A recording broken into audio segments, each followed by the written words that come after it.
Shalom Jemaat Tuhan, pada PIK kali ini saya berikan topik pengantar etika Kristen. Mari kita berdoa.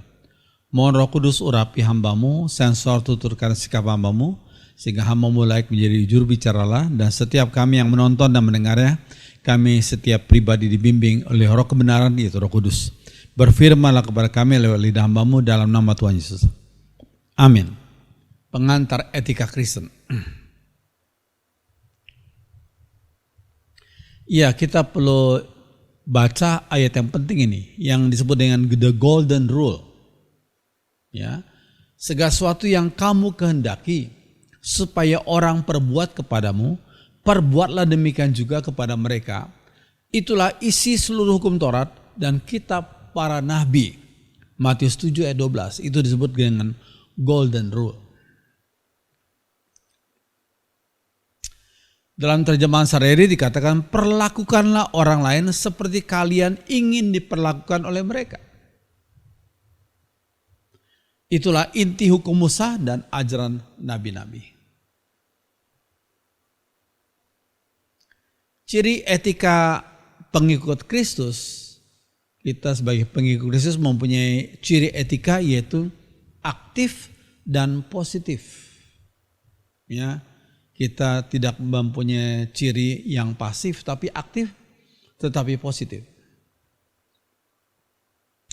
Ajaran etika kepercayaan lainnya selain Kristen, itu mereka katakan jangan lakukan sesuatu kepada orang lain seperti engkau tidak ingin orang lain perbuat kepadamu. Jangan lakukan sesuatu kepada orang lain seperti engkau tidak ingin orang lain perbuat kepadamu. Jangan. Akibatnya karena ada kata jangan dan tidak ingin, itu akibatnya sikap pasif dan sikap yang negatif. Tapi etika Kristen, etika pengikut Kristus adalah aktif dan positif.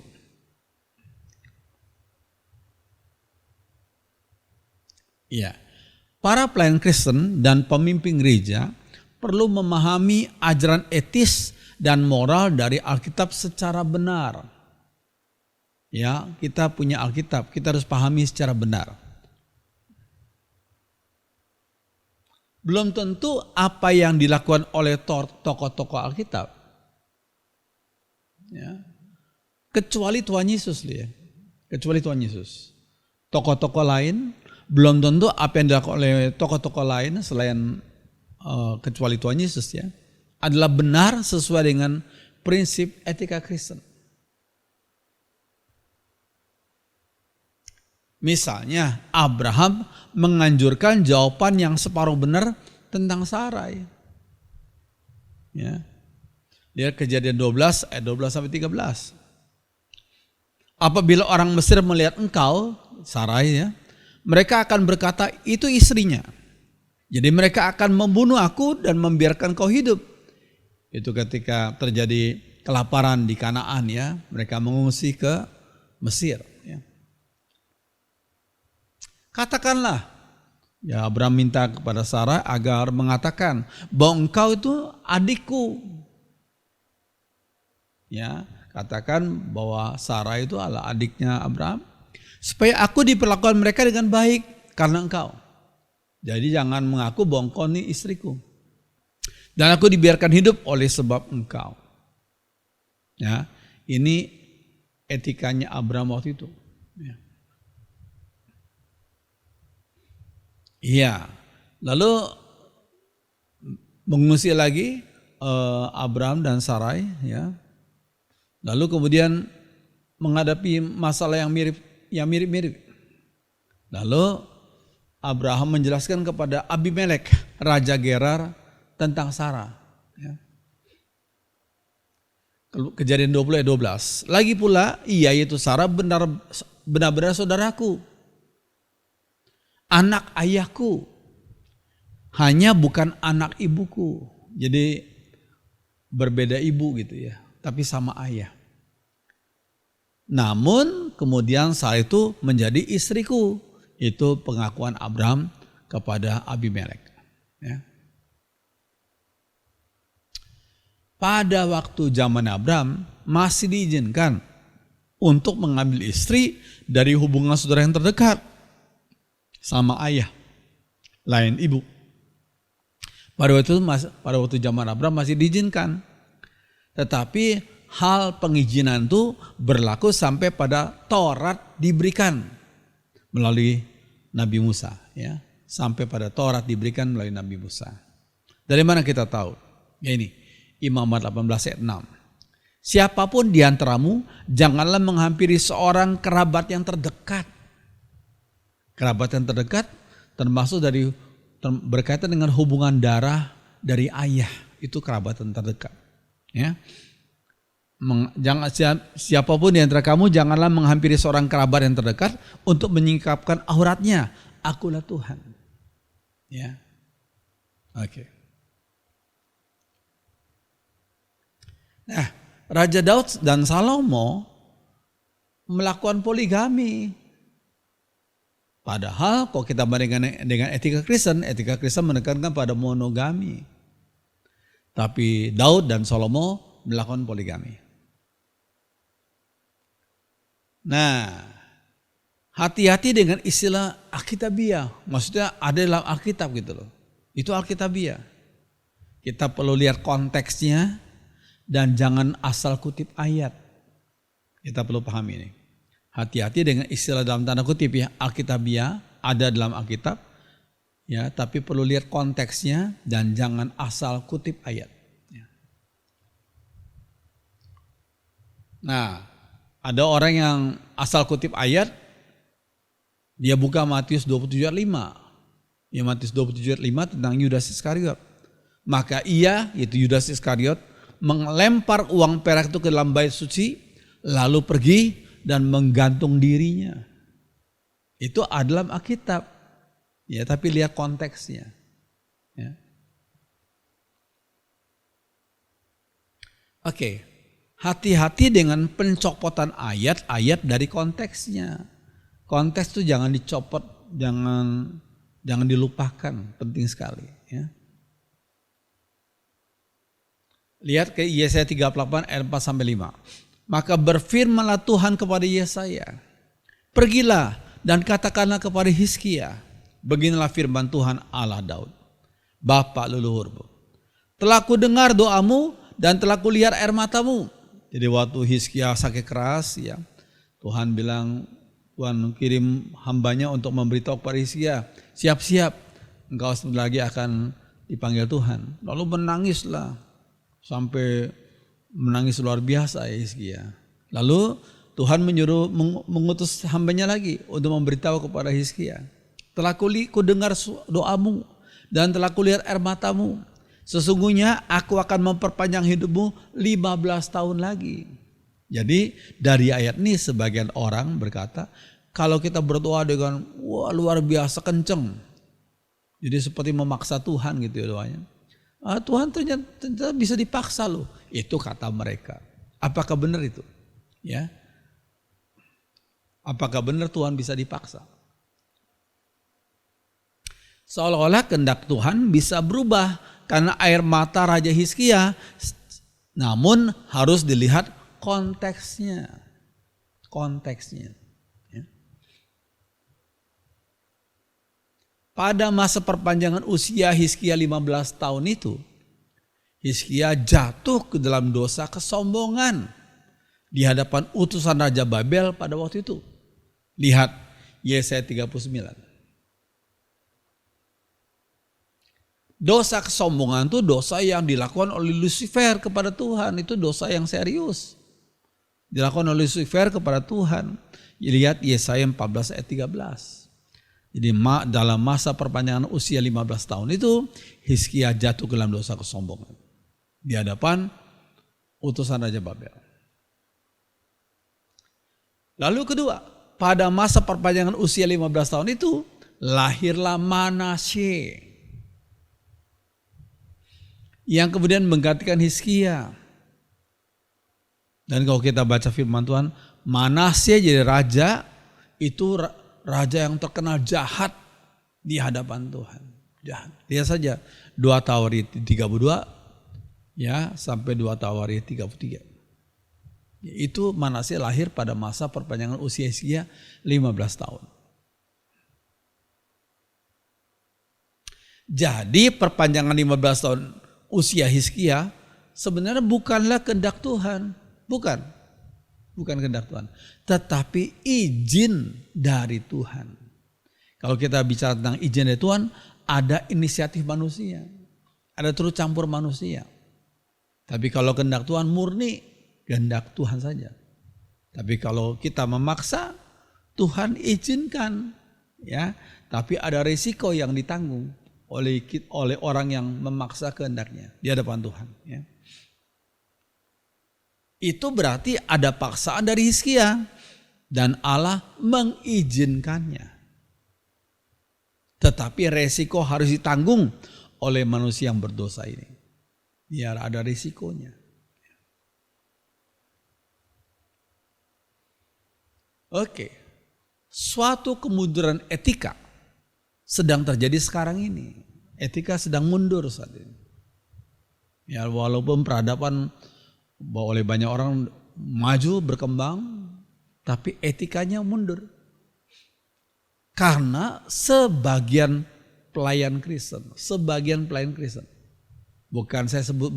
saya tidak sebut sebagian orang Kristen, ya, sebagian pelayan Kristen secara terbuka atau ditutupi melakukan pelanggaran etika Kristen yang memalukan. Dilakukan oleh sebagian pelayan Kristen. Ada sebagian pelayan Kristen yang mendapat gelar STH, tetapi pemberian. STH-nya bukan sungguh-sungguh belajar, tapi pemberian. Ada juga yang berani menaruh gelar PhD, Doktor Filosofi, tapi pemberian juga. Saudara, kalau kita dengar kata Doktor H.C. honoris causa, itu memang pemberian karena jasa-jasanya atau karena prestasinya dalam tugas pelayanan mungkin ya. Tapi kalau kita dengar PhD, Doktor Filosofi, tapi ternyata pemberian, itu satu hal yang aneh bukan? Ya, kita ingat sekian tahun yang lalu ada seorang pendeta TV, ya, televisi ya, di Amerika yang bernama Jimmy Swaggart. Ya, yang terkenal sekali waktu itu, tapi akhirnya ketahuan dan terbukti, ya, yang membuktikan adalah sinodenya, ya, dan terbukti bahwa pendeta ini melakukan pelanggaran susila, ya, perbuatan yang melanggar susila. Akhirnya di hadapan para penontonnya dia mengakui akan dosa-dosanya. Ini suatu hal yang sungguh menyedihkan, ya. Ada sebagian hamba Tuhan yang begitu terkenal, tapi ternyata jatuh ke dalam dosa moral, ya. Menyedihkan.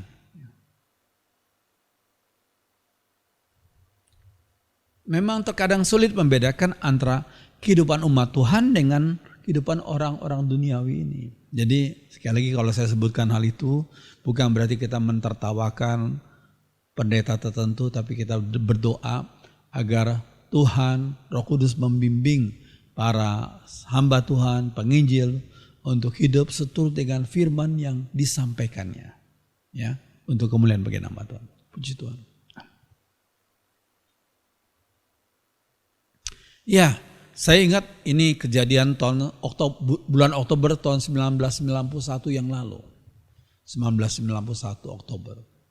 Waktu itu anak kami yang pertama masih sebesar ini. Kami mau studi di Filipina, ya. Karena ini anak pertama setelah kami menikah 4,5 tahun baru dapat anak pertama gitu ya. Lalu kami dengar di Baguio City di Filipina itu dingin sekali. Sehingga kami perlu membawa baju hangat gitu ya. Banyak ya. Apalagi kami bawa bayi. Sehingga kami bawa susu berblack ya. Susu kami khawatir susu yang untuk bayi yang cocok di Indonesia nggak ada di Filipina. Ternyata setelah kami di Filipina kami tahu bahwa susu yang kami bawa itu banyak di sana. Ya. Kami bawa banyak sekali, kebanyakan barang untuk bayi. Ketika sampai di airport waktu itu ditimbang, oh ternyata excess luggage, kelebihan berat. Sudah tahu berapa kelebihan beratnya? Sama dengan satu harga tiket orang dewasa. Waktu itu 272 US dollar. Satu tiket orang dewasa. Excess luggage-nya. Lalu saya datang kepada petugasnya, Pak tolonglah ini semua, ini kebanyakan barang-barang bayi kami yang baru lahir.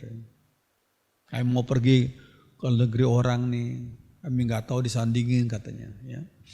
Oh, lalu kemudian si petugas itu berkata, oke, saya akan tolong Bapak katanya. Bapak kasih saya $100, beres semua. Tapi maaf ya Pak, $100 tuh nggak ada notanya, dia bilang, nggak ada notanya. Wah, saya waktu itu secara manusia agak sedikit tercobai ya. Saya langsung bicara sama istri saya, Bu Diana ya. Ini ada tawaran. Ya, harusnya kita bayar 272 US dollar. Kita hanya bayar $100. Cuma nggak ada nota. Ya, berarti hanya pemberian di bawah meja lah gitu ya. Wah, hampir saja saya lakukan tuh. Saya sudah ambil dompet. Tapi seperti Roh Kudus berbicara dalam hati saya, Robi, untuk sekarang kamu mau memberikan uang suap ini, maka untuk seumur hidup kamu tidak akan berani berkhotbah menegur akan dosa suap. Waduh, satu langsung saya masukkan dompet saya berkata, saya berdoa dalam hati, ampuni saya Tuhan, karena hampir saya saja melanggar akan etika Tuhan, etika dari Tuhan. Ya, hampir saja demi uang 172 US dollar saya hampir melanggar etika dari Tuhan. Langsung saya datang ke petugas itu, oke Pak, berikan saya notanya, saya akan bayar lunas. Wah, petugas itu lihat-lihat saya sambil senyum-senyum, benar ya Pak? Iya benar, berikan saya notanya. Wah, saya takut sama suara dalam hati saya. Kalau kamu melanggar ini, kamu seumur hidup tidak akan bisa berani khotbah tentang kejujuran, tentang etika Kristen. Ya. Yesus sekalian, seringkali kita sebagai hamba Tuhan, kita juga manusia, seringkali kita tercobai dan seringkali kita lemah. Kita perlu berhati-hati selalu. Ya. Puji Tuhan. Akhirnya kami selesai tugas di sana, kami pulang, puji Tuhan, Tuhan cukupi, bahkan sampai gelar S3.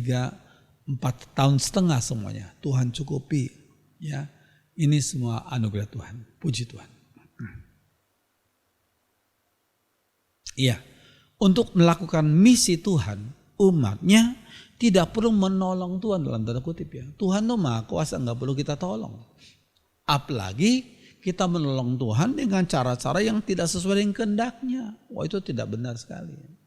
Tuhan Maha Kuasa tidak perlu kita tolong, apalagi dengan cara-cara yang gak sesuai dengan kehendaknya. Ya.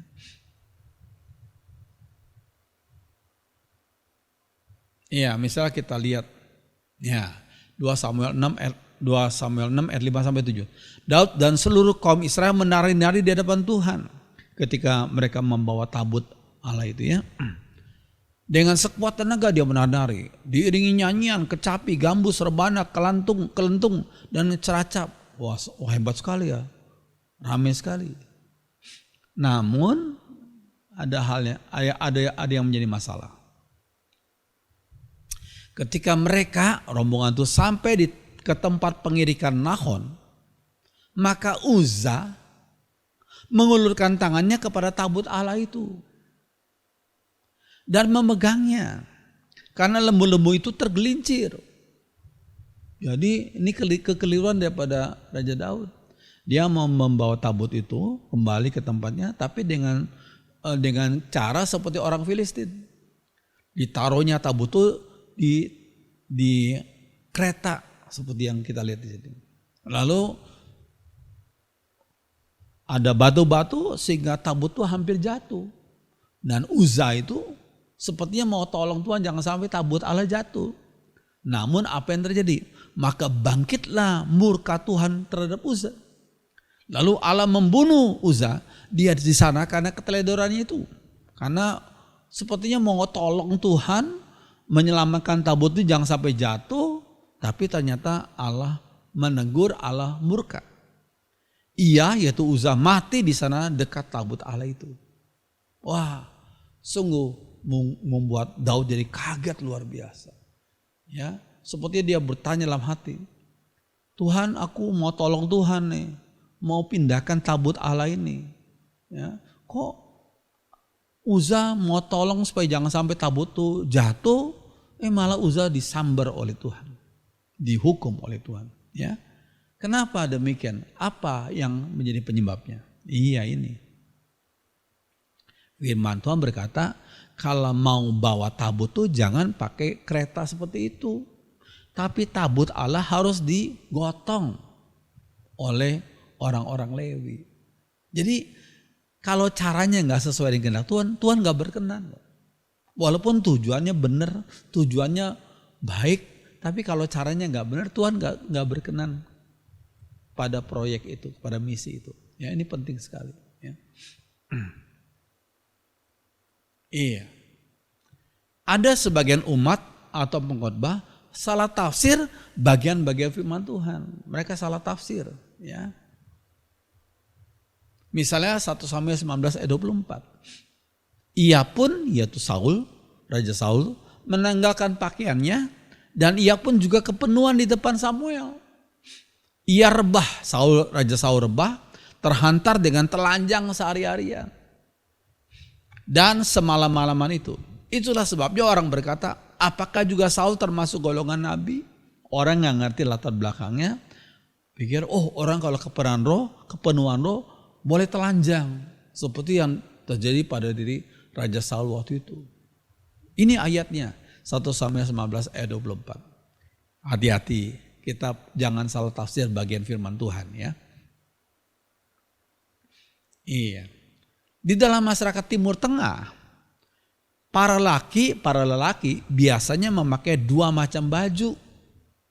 Yakni baju dalam yang disebut dengan tunik, yang waktu lalu terbuat dari kulit, wool, kain linen, atau pada zaman modern terbuat dari katun. Ambil contoh, itu baju dalamnya itu tunik itu ya. Ya, biasanya tunik tanpa lengan. Yang panjangnya bisa sampai lutut bahkan sampai pergelangan kaki. Nah, sudah lihat gambar ini. Iya, orang ini memakai tunik bagian dalamnya. Ya, lihat tanda panah itu ya. Yang warna putih itu tunik namanya. Ya,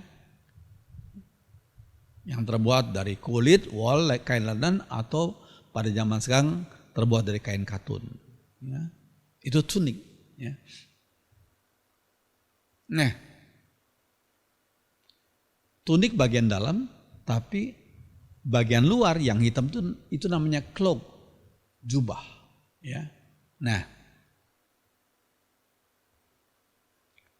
perempuan juga memakai tunik, walaupun dengan model yang berbeda. Ya. Nah ini, masyarakat golongan rendah yang sederhana itu ya, hanya memakai tunik pada musim hangat di tempat umum. Jadi golongan rendah, sederhana, memakai tunik di hadapan umum pada musim hangat. Ya. Iya. Namun bagi yang golongan lebih tinggi, ya misal raja itu kan golongan tinggi, golongan bangsawan. Mereka hanya memakai tunik di dalam rumah saja. Dalam rumah boleh pakai tunik. Namun kalau keluar rumah, mereka memakai tambahan pakaian luar seperti tadi yang hitam itu, namanya cloak, jas panjang. Ya, jika mereka tidak pakai cloak, mereka akan disebut telanjang karena mereka adalah dari golongan yang lebih tinggi. Ya, jadi telanjang di sini bukan berarti tidak memakai baju sama sekali, tapi hanya pakai tunik aja baju dalam tanpa cloak di hadapan umum, mereka disebut telanjang. Ya. Ya, hal itulah yang dilakukan oleh Raja Saul pada waktu kepenuhan roh. Ia sebagai raja hanya memakai tunik, jadi bukan berarti telanjang nggak pakai baju sama sekali, bukan. Tapi dia hanya memakai tunik Dan bagi seorang bangsawan, seorang raja di hadapan umum nggak boleh hal itu. Itu sudah disebut telanjang. Ya. Sehingga karena hal itu Saul disebut sebagai telanjang. Ya, ya, oke. Itu pengertiannya. Ya, ya. Jadi peristiwa yang dialami oleh Saul sebenarnya tidak bertentangan dengan 1 Korintus 14 ayat 40. 1 Korintus 14 ayat 40, yaitu Roh Kudus kalau bekerja dengan sopan dan teratur. Jadi apa yang terjadi pada diri Raja Saul sebenarnya tidak bertentangan dengan 1 Korintus 14 ayat 40. Sebab dia tetap masih memakai tunik walaupun cloaknya dilepas di depan umum. Ya. Oke. Nah, Profesor T.B. Maston menerangkan tentang faktor utama kerusakan moral adalah kecenderungan memisahkan iman dari kehidupan sehari-hari. Iman dipisahkan dari kehidupan sehari-hari. Iman ya seminggu sekali di gereja atau di rumah ibadah ya. Nah, kehidupan sehari-hari itu lain lagi etikanya ya.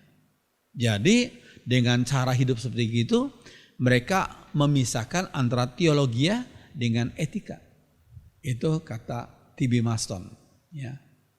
Itulah penyebab kerusakan moral, yaitu kecenderungan memisahkan antara iman dari kehidupan sehari-hari.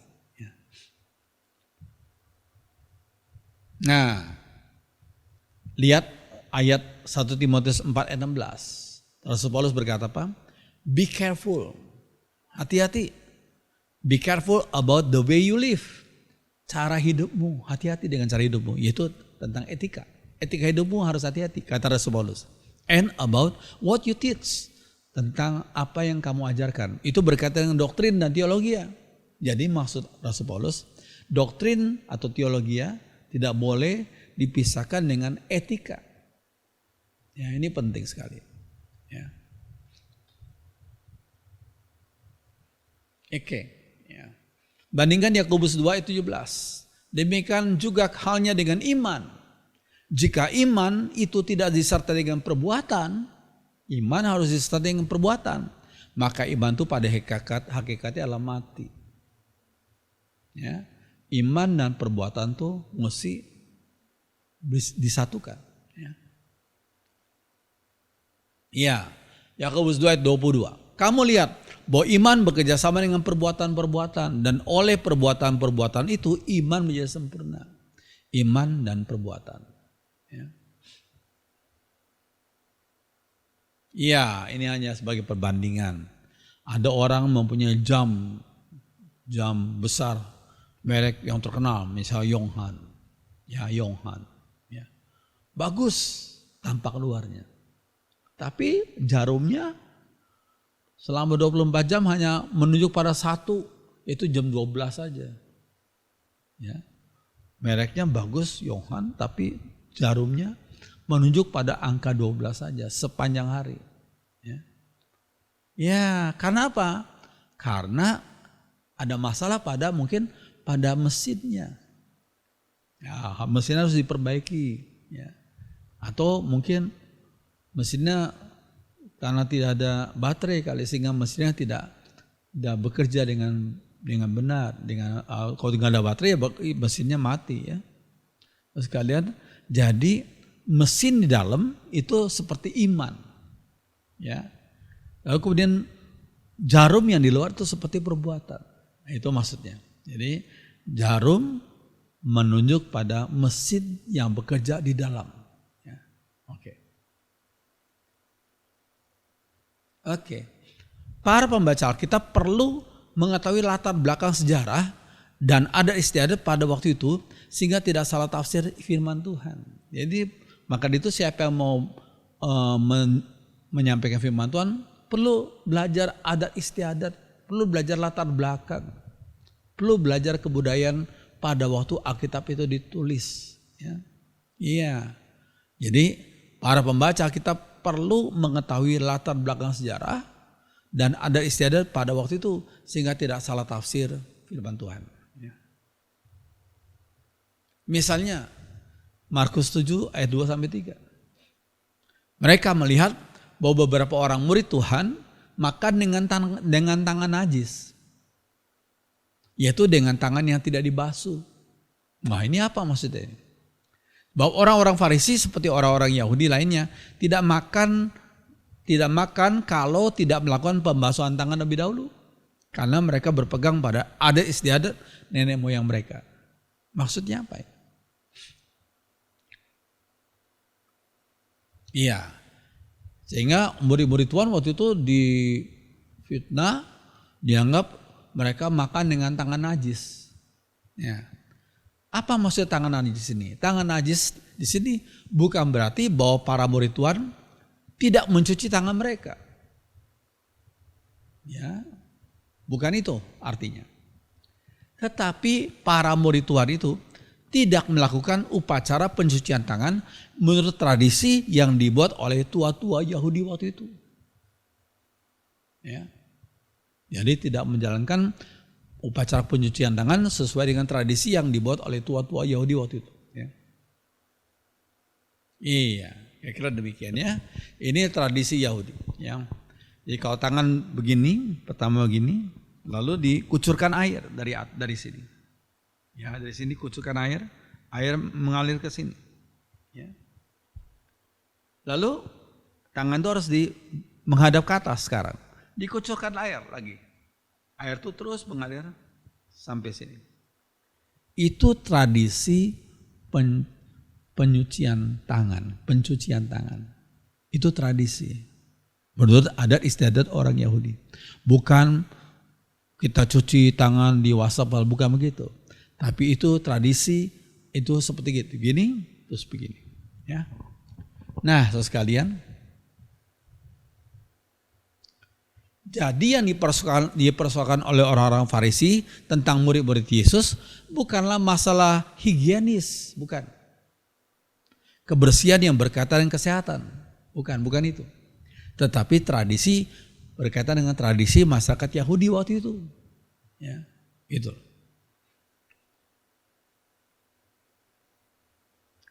Oke. Kata etika berasal dari bahasa Yunani yakni ethos yang bermakna kebiasaan, adat istiadat, dan praktek hidup yang diakui oleh kebudayaan tertentu. Kebiasaan, adat istiadat, dan praktek hidup yang diakui oleh kebudayaan tertentu. Sebagian orang menyebut etika sebagai ilmu dari moralitas. Moralitas di dalam setiap kebudayaan bisa berbeda-beda. Setiap kebudayaan mempunyai moralitas tersendiri. Tergantung dari prinsip-prinsip etika yang dianggap otoritatif oleh kelompok mayoritas. Gitu ya. Nah, di sebagian kebudayaan, perbuatan tertentu dianggap bermoral dan dapat diterima secara etis. Namun, di kebudayaan lainnya, perbuatan yang sama itu dianggap melanggar moral dan tidak etis. Melanggar. Ya, pada kebudayaan yang satu boleh, tapi dalam kebudayaan yang lain, dianggap melanggar moral dan tidak etis. Itu kita perlu pahami itu. Ya. Oke. Ya, kita ambil contoh pakaian adat pengantin Jawa Tengah. Yang sebelah sini dengan pakaian yang resmi, ya. Tapi kalau di sebelahnya, ya, disebut dengan pakaian pengantin Jawa basahan. Ya. Itu dua macam pakaian adat Jawa, ya, pengantin Jawa. Ya. Sekarang masalahnya kalau pemberkatan yang mana? Kalau pemberkatan nikah, apa yang kiri atau yang kanan? Kalau resepsi yang kiri atau yang kanan? Ya itu kita perlu bandingkan itu. Ya. Oke. Siapakah ini? Ya. Ini orang dari agama lain atau bagaimana? Mereka menyanyi gitu ya. Pakai hijab perempuannya ya. Iya, ternyata ini bukan dari agama lain, tapi dari Kristen Ortodoks Timur. Bajunya seperti orang dari agama lain ya. Tapi ini Kristen Ortodoks Timur. Nah ini siapa lagi? Sama, ini para biarawati begini ya. Kristen Ortodoks Timur. Ya. Iya. Hijab itu sebenarnya budaya Timur Tengah. Hijab itu budaya Timur Tengah. Kita lihat ini. Ini siapa? Ini orang-orang Yahudi. Ya, orang-orang Yahudi. Ya. Nah, ini gak orang Yahudi. Bukan dari orang dari agama lainnya. Ya. Jadi itu budaya Timur Tengah hijab itu. Ya. Oke. Seorang bernama Eugene Nida. Seperti gambar ini ya. Memberi contoh tentang usaha misionari dari Amerika sekian puluh tahun yang lalu dalam meyakinkan para perempuan Afrika waktu itu ya, bahwa mereka harus memakai blus untuk menutupi dada mereka. Itu Eugene Nida mempunyai pengalaman seperti itu. Ya. Namun umat Kristen Afrika waktu itu menolaknya. Karena mereka tidak ingin melihat para perempuan mereka terlihat seperti pelacur. Ya. Nah bagi kebudayaan Amerika dan kebudayaan kita juga. Kalau orang perempuan menutupi, membuka dada mereka, itu kan pandangan kita jadi negatif gitu ya. Tapi bagi orang-orang perempuan Afrika waktu itu ya justru terbalik ya. Itu maksudnya kita harus perhatikan budaya, tapi saya tidak berarti semua kita bolehkan, harus sesuai dengan prinsip firman Tuhan tentunya. Ya. Oke. Emil Brunner, ini bagus ini, mendefinisikan etika Kristen sebagai tingkah laku manusia yang ditentukan oleh tingkah laku ilahi. Itulah kata Emil Brunner. Ya, etika Kristen adalah sebagai tingkah laku manusia yang ditentukan oleh tingkah laku ilahi.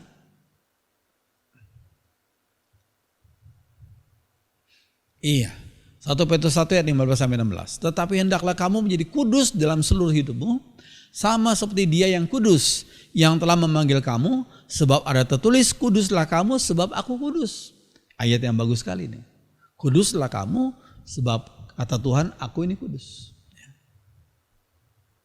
Ayub 31 ayat 1. Dengan sumpah aku telah berjanji, gadis muda tidak akan kupanen dengan berahi. Ya,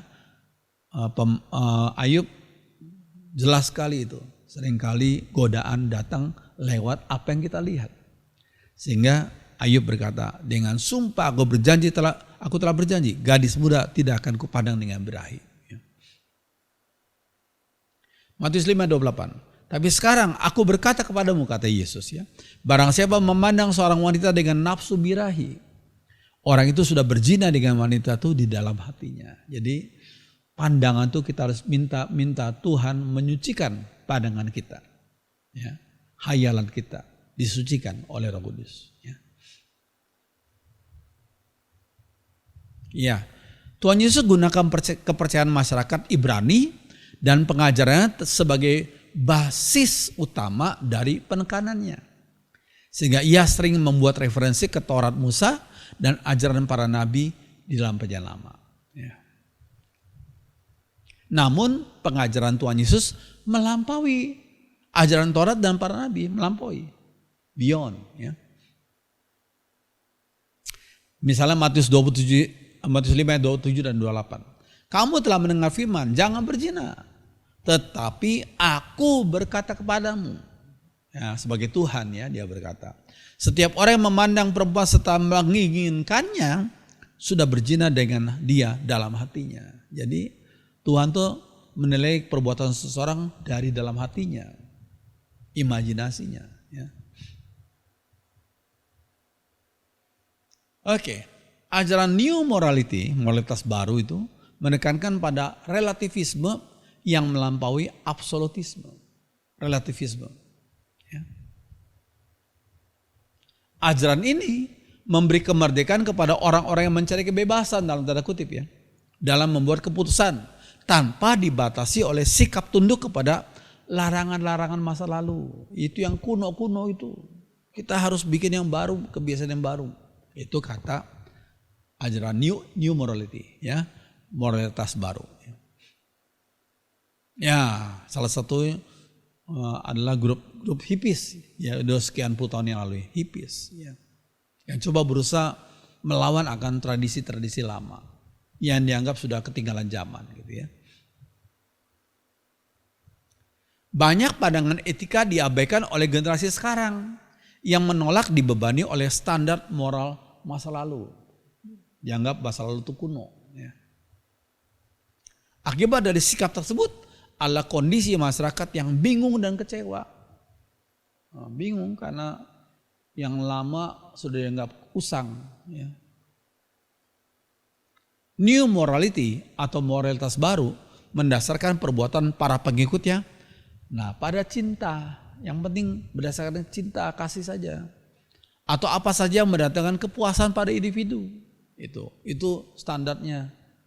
Standar etika mereka pada cinta atau pada kepuasan individu. Itu new morality, moralitas baru. Ya, tokohnya, pendirinya namanya Moses David. Namanya kok bagus ya, Moses David. Tapi ternyata dialah pendiri ajaran new morality itu. Dia berfoto dengan para istri-istrinya. Ya, Moses David. Iya, etika situasi adalah suatu filsafat moral, kelakuan yang mengatakan bahwa situasi menentukan apa yang benar dan salah. Yang penting situasinya beda-beda, ya standarnya beda-beda juga. Siapa ini? Ini Joseph Fletcher, tokohnya, ya, mendirikan teori etika situasi pada tahun 1960-an. Ya. Nah, ada juga namanya kontekstualisme. Adalah pandangan etis yang melihat pada situasi konkret yang menilai suatu tingkah laku. Situasinya gimana? Ya, situasi konkret. Bukan pada hukum-hukum tertentu dalam Alkitab. Nggak perlu kaku lah, kata mereka. Perlu lihat situasi konkret yang menilai suatu tingkah laku. Ya, itu kontekstualisme. Iya. Relativisme berkaitan dengan pandangan bahwa kebenaran etis berasal dari individu atau kelompok yang diterangi oleh kebutuhan-kebutuhan sekarang. Kebutuhan-kebutuhan sekarang. Ya. Basisnya adalah humanisme yang memutuskan apakah itu moral dengan rasionalisasi membenarkan tingkah laku berdasarkan akal budi. Itu humanisme. Ya. Absolutisme adalah konsep yang mengatakan bahwa Allah dan firman-Nya menetapkan standar etika dan tingkah laku moral yang tidak berubah. Itu absolutisme. Yang berkata Allah dan firman-Nya menetapkan standar etika dan tingkah laku moral yang tidak berubah. Ya kalau jangan membunuh ya jangan membunuh, jangan berzina ya jangan berzina, gitu ya. Jangan mencuri ya jangan mencuri. Oke. Sebagian orang mencoba untuk mempraktikkan filsafat new morality, etika situasi dan kontekstualisme. Namun sebagian orang tetap mencari sumber-sumber yang otoritatif di dalam menentukan tingkah laku manusia.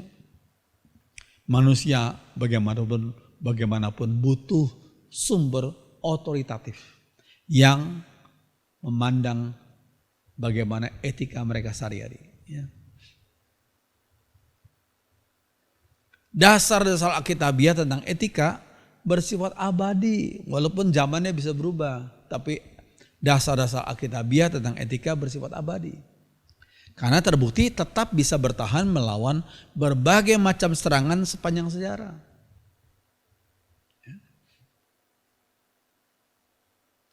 Aplikasi dari prinsip-prinsip etika Alkitabiah tetap relevan bagi setiap zaman.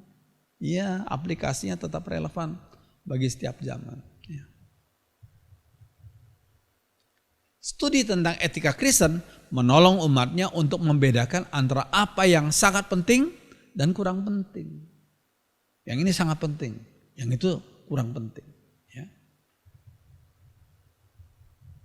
Ya, saya senang dengan kalimat ini bahasa Inggris.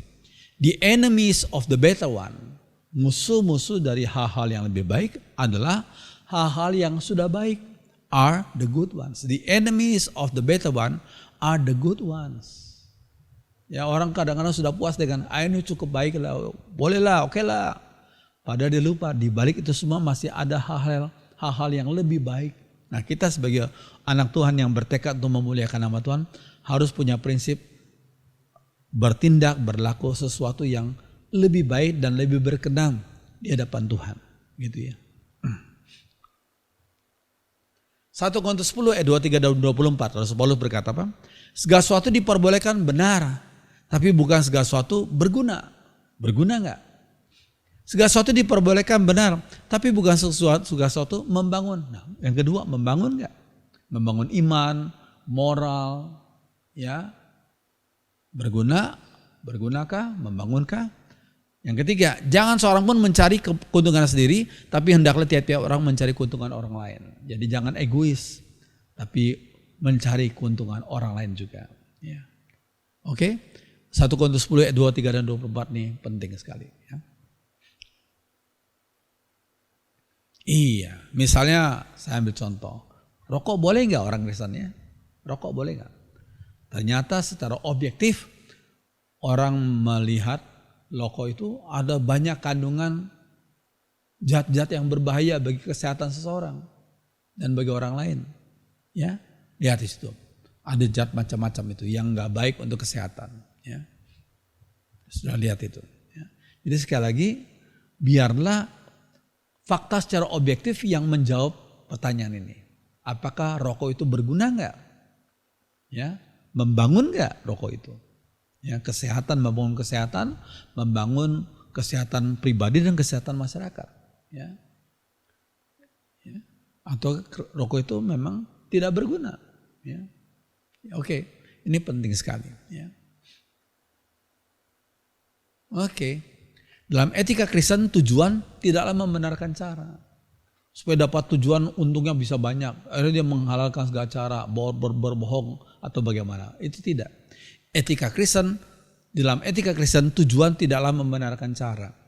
Sehingga umatnya perlu menekankan kewajiban atau tugas, motivasi dan dinamika dalam kehidupan sehari-hari. Ini penting sekali.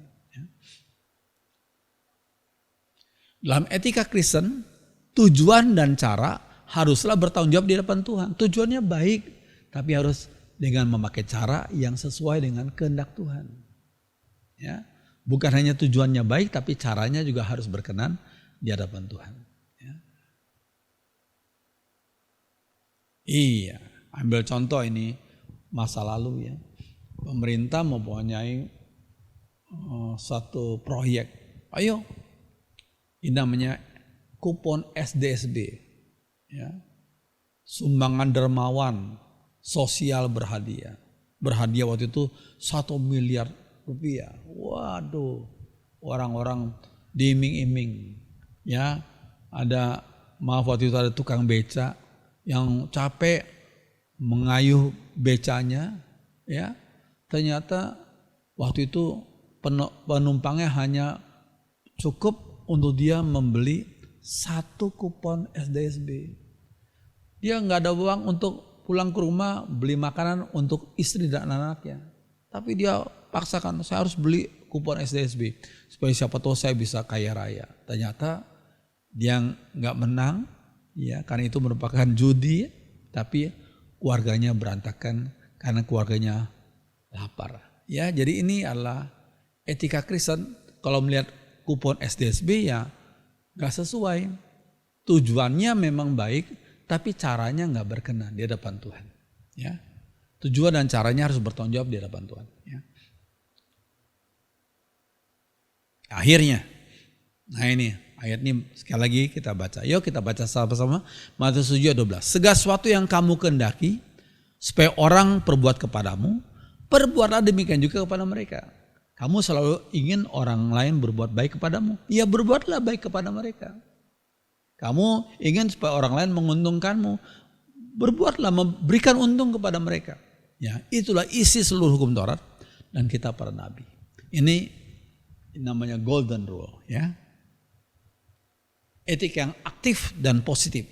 Ya, ayat ini, etika Kristen adalah etika yang aktif dan positif untuk kemuliaan nama Tuhan dan menjadi berkat bagi sesama.